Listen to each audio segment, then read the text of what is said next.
एक नजर में ही उस युवक ने देख लिया कि ऊपर से गिरने वाला फूलदान अगले ही पल उस महिला सीईओ की जान ले लेगा। बिना एक सेकंड गंवाए वह दौड़कर आगे बढ़ा और झपट कर महिला को अपनी बाहों में खींच लिया। फूलदान जमीन पर चकनाचूर हो गया। जान तो बच गई, लेकिन अपराध फरी में उसके होंठ गलती से महिला के होंठों से टकरा गए। महिला सीईओ भड़क उठी, सीधे उस पर छेड़छाड़ का आरोप लगा दिया। उसने गुस्से में पूछा, जान बचानी थी तो बचाते, ये जबरदस्ती किस बात की थी? सबको हैरान करते हुए युवक ने मासूमियत से जवाब दिया, क्योंकि आपके होंठ बहुत मुलायम और खुशबूदार थे, रोक नहीं पाया। इतना सुनते ही महिला सीईओ आग बबूला हो गई। तुरंत एक जोरदार किक मारी, लेकिन हैरानी की बात ये कि वह खुद एक मार्शल आर्ट फैमिली से थी, फिर भी युवक के कपड़ों तक को छू न सकी। युवक बोला, मैं औरतों पर हाथ नहीं उठाता, और अगली ही पल दो राहगीरों के हाथ से कॉफी छीनकर सीधे महिला पर उछाल दी ताकि वह पीछा न कर सके। महिला का गुस्सा और भी भयानक हो गया। वह घबराकर अपने गले से एक जेड का ताबीज निकालती है और ध्यान से देखने लगती है कि कहीं गंदा तो नहीं हुआ।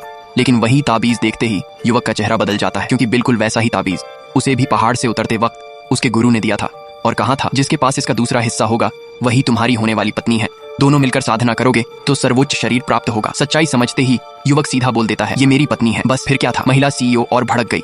तुरंत फोन उठाया, आदमी बुलाए और युवक को सबक सिखाने का आदेश दिया। खुद वह अपनी बहन को लेकर घर चली जाती है। कपड़े बदलने और नहाने के लिए युवक पीछा करने ही वाला था कि गुंडों ने रास्ता रोक लिया। तभी उसकी नजर पड़ी महिला की कार के पीछे एक संदिग्ध काली गाड़ी पर। उसका चेहरा सख्त हो गया। मेरी पत्नी खतरे में है, मुझे उसे बचाना है। लेकिन गुंडे हंस पड़े और एक साथ उस पर टूट पड़े। अब युवक ने हाथ खोल दिए। एक थप्पड़ एक गुंडा उड़ता गया। कुछ ही सेकंड में सारे लोग जमीन पर पड़े थे। तभी उनका सरगना खून की आंखों से आगे आया, चाकू फेंका और पिस्तौल निकाल ली। उसे यकीन था कि गोली से तेज कोई नहीं, लेकिन अगले ही पल युवक उसकी पीठ पीछे खड़ा था। पिस्तौल छीनकर हाथ में मरोड़ी और वो लोहे का ढेर बन गई। ये खिलौने मेरे सामने मत लाया करो, कहते ही वह हवा में छलांग लगाकर गायब हो गया। इधर महिला सीईओ घर पहुंच चुकी थी। अब भी गुस्से से भरी कसम खा रही थी कि उस बदतमीज युवक को खुद सबक सिखाएगी। वह बहन के साथ नहाने चली जाती है। उन्हें क्या पता था, खतरा दरवाजे पर खड़ा है।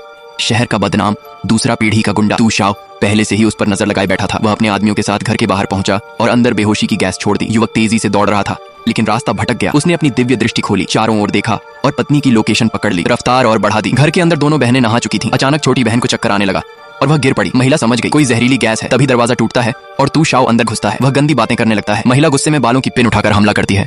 एक आदमी वहीं ढेर हो जाता है, लेकिन जहर के असर से उसकी गति धीमी पड़ जाती है। आदमी टूट पड़ते हैं।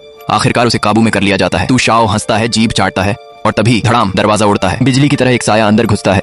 युवक पहुंच चुका था। अब खेल शुरू होने वाला था।